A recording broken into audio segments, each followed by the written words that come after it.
Hey, welcome back, everybody. It's been a while since I've done one of these. Been super busy, life getting in the way. Same thing everybody's going through.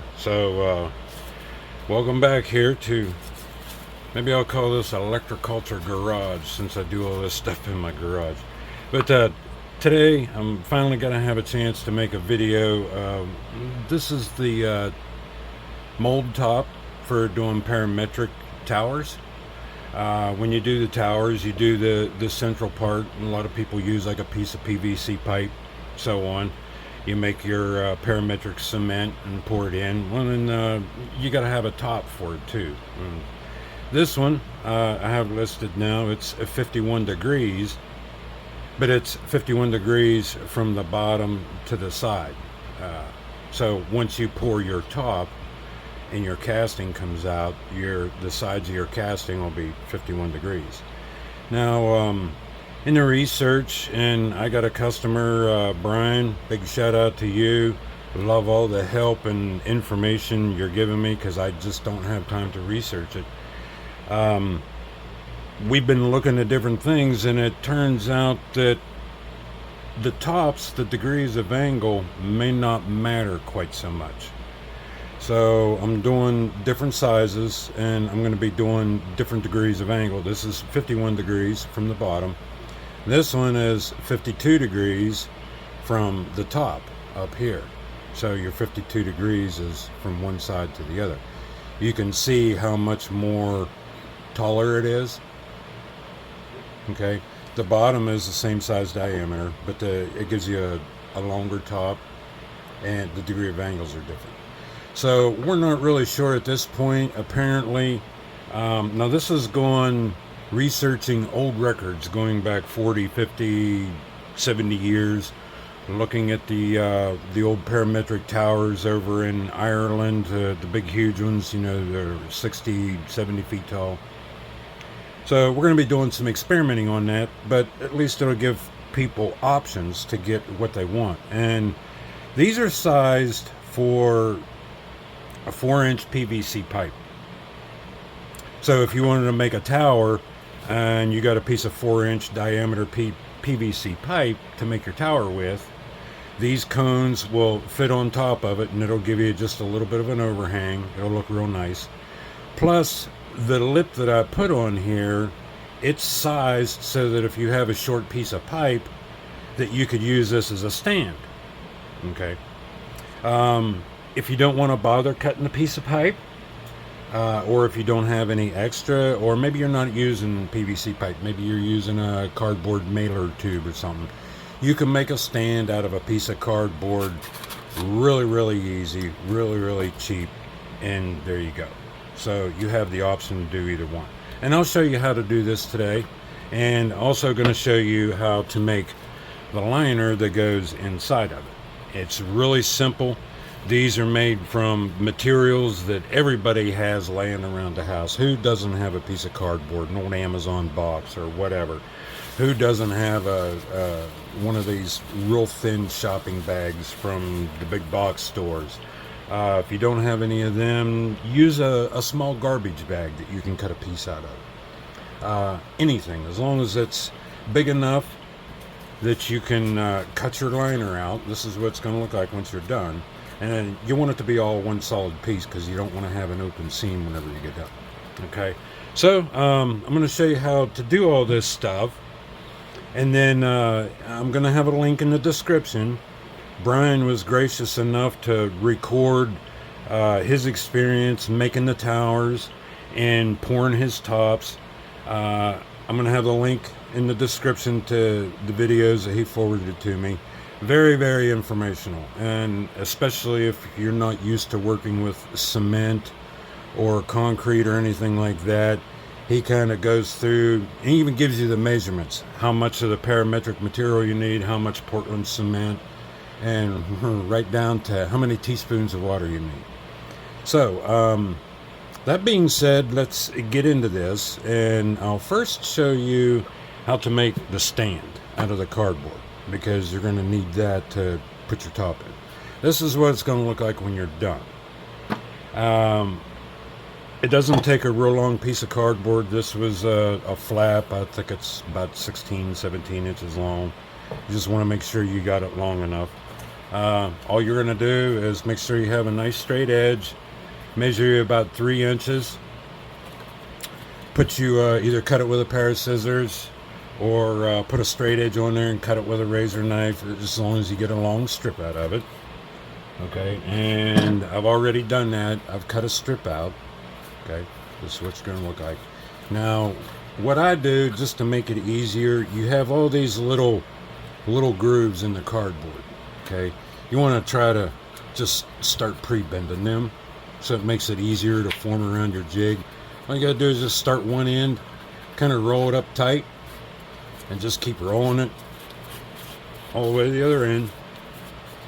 Just kind of forming around a little bit. That way when you open it up, it kind of wants to curl in on itself. It's a lot easier to deal with it. And all you got to do is put this on there, pull the ends together until it's on there pretty decent. Okay. Make sure that your bottom edges are lined up good. It sits on there nice. Then just get you a big piece of masking tape, any kind of tape. Staple it if you have to. Put it on there. Tape your ends together. Set it down. And voila. Your stand is done. See how easy that is? Cheap too. That's what I like about it. You don't have to go out and buy a bunch of extra crap. And if this gets mangled up, which a good chance it could, working with the cement, you spill water, whatever, it gets messed up, you toss it away, and next time you go to make some more, get another piece of cardboard and make another stand, and you're good to go. Cheap and easy. Love it. Okay. Now, we got the stand out of the way. We got that made. Now, the liner. Most all the jigs, most everything that I make is made out of PLA filament. It stands for polylactic acid. Don't worry, the word acid, it's not toxic, it's not going to burn you or anything. I use PLA because it's non-toxic. It's biodegradable. So you're not going to be putting yourself at a health hazard by handling this. I could actually put iced tea in this thing and drink it if I wanted to, and it's not going to harm me. It's made from natural fibers, predominantly corn cellulose, corn starch, and the polylactic acid, I don't know exactly what it is, but it's derived from the corn plant as well. So this is actually a good deal for the corn farmers because it gives a little bit more demand for their product. So anyhow, on these, I don't know, there's always a chance that the cement, that when you pour it in, could stick to this. And we don't want to see that happen because I don't want to destroy the jig that you spent good money for. So it's advisable that you can make a plastic liner like this. And Bryan has shown in his video using a plastic liner that he made, put it in, and he said it works terrific. When it's cured, he just turns it upside down and it just falls right out.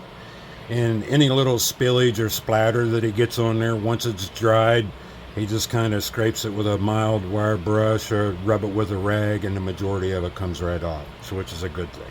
So don't get worried about spills or anything.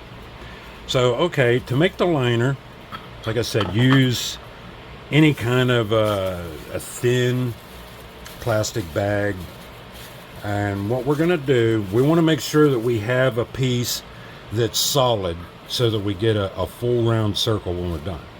So what I'm going to do, just to make sure that we're going to be okay, I kind of destruct the bag and just cut the bottom off of this thing so that we can open it up, stretch it out, and see what we got here. Okay, this looks good. What I'm going to do is just go kind of on the end somewhere and rip it open. Okay, so now we got a nice good piece of plastic bag here. I know it's going to be, oh yeah, more than big enough. Okay, so if you have a bag like this, just kind of deconstruct it.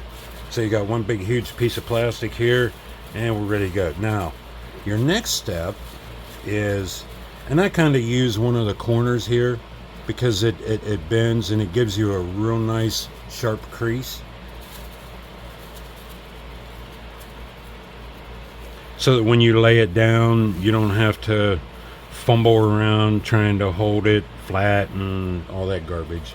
Let me get some of this out of the way here, because I want this to kind of lay flat while I'm rolling the cone around. You want to get you a good Sharpie marker. Okay. Now, we have our crease here, and we have it doubled over. So you have a piece on the bottom and then one on the top. Now what you're going to do, what I'll do is set the cone on here and just kind of put a mark right here. It could be anywhere on here, just as long as you have enough to roll around. And the reason why I put that mark on there, that's going to represent my tip down here and the tip of the cone. I don't know if you guys can see it there where I got the camera. See, when you lay your jig down on there, you want to line the tip up with that mark. Now see how it is over here. Now all you got, and it doesn't have to be perfect. In fact, if you want to have it so you have a little bit of an overlap of plastic, that's great. Better to have more than what you need than not have enough. So you're basically going to roll this around. Try to watch your tip down here, make sure you keep it on there. And this is one of them things that going to take a little bit of practice. Get it right. For me, it's kind of hard to do it on the camera, holding stuff, camera's in my way, all that crap. So you just keep going around, roll it, keeping the tip down there on your mark. And what you're doing is you're trying to mark a half circle, matching the diameter of your jig if it was stretched out into a flat pattern. Just keep going around here. My marker is about dried out. This Texas heat, it's hard on markers. It dries them out really quick. I went through I don't know how many magic markers here in the last several months.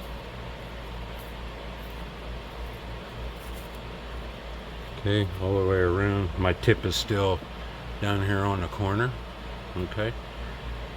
So that's what you're going to end up with. A nice half circle around here. And it's a little bit bigger than the sides of the cone, which is what you want. So then once you have it marked, I'm just going to take a pair of scissors here. And again, this is doubled over, so you have a piece on the bottom and a piece on the top. And you want to make sure you kind of keep them together as close as you can while you cut this out.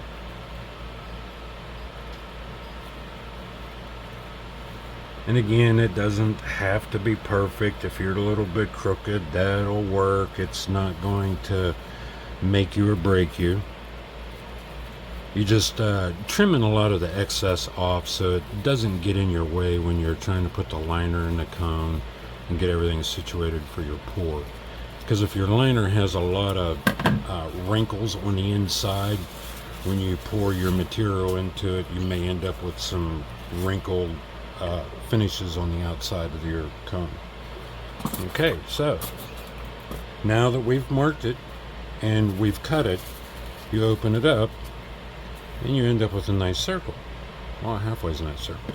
But okay, now what you do is close this back up like you had it, get your seam, and you think, well, okay, Lou, how in the hell is this going to work when I got a circle folded in half and I got to put it into a cone shape? This is how you do it. Just take one corner here, doesn't matter where, fold it over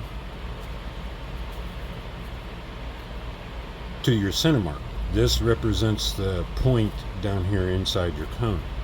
Okay, fold this corner over, Now what you want to do is kind of hold them together.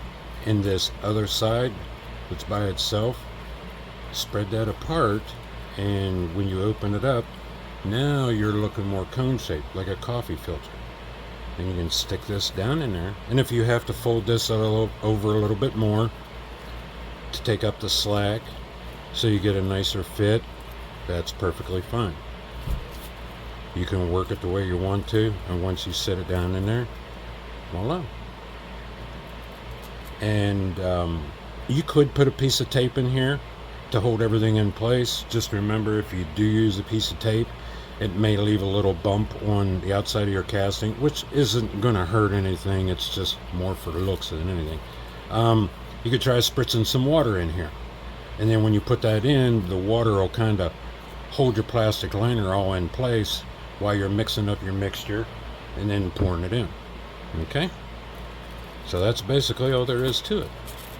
Simple, quick, easy, cheap. Use stuff you got laying around the house, and you can make multiple of these, because once you pour this in there and you take your cone out, more than likely this thing's going to be screwed up and you'll have to make another one, which would be real easy to do. All right, thanks for watching. See you next time.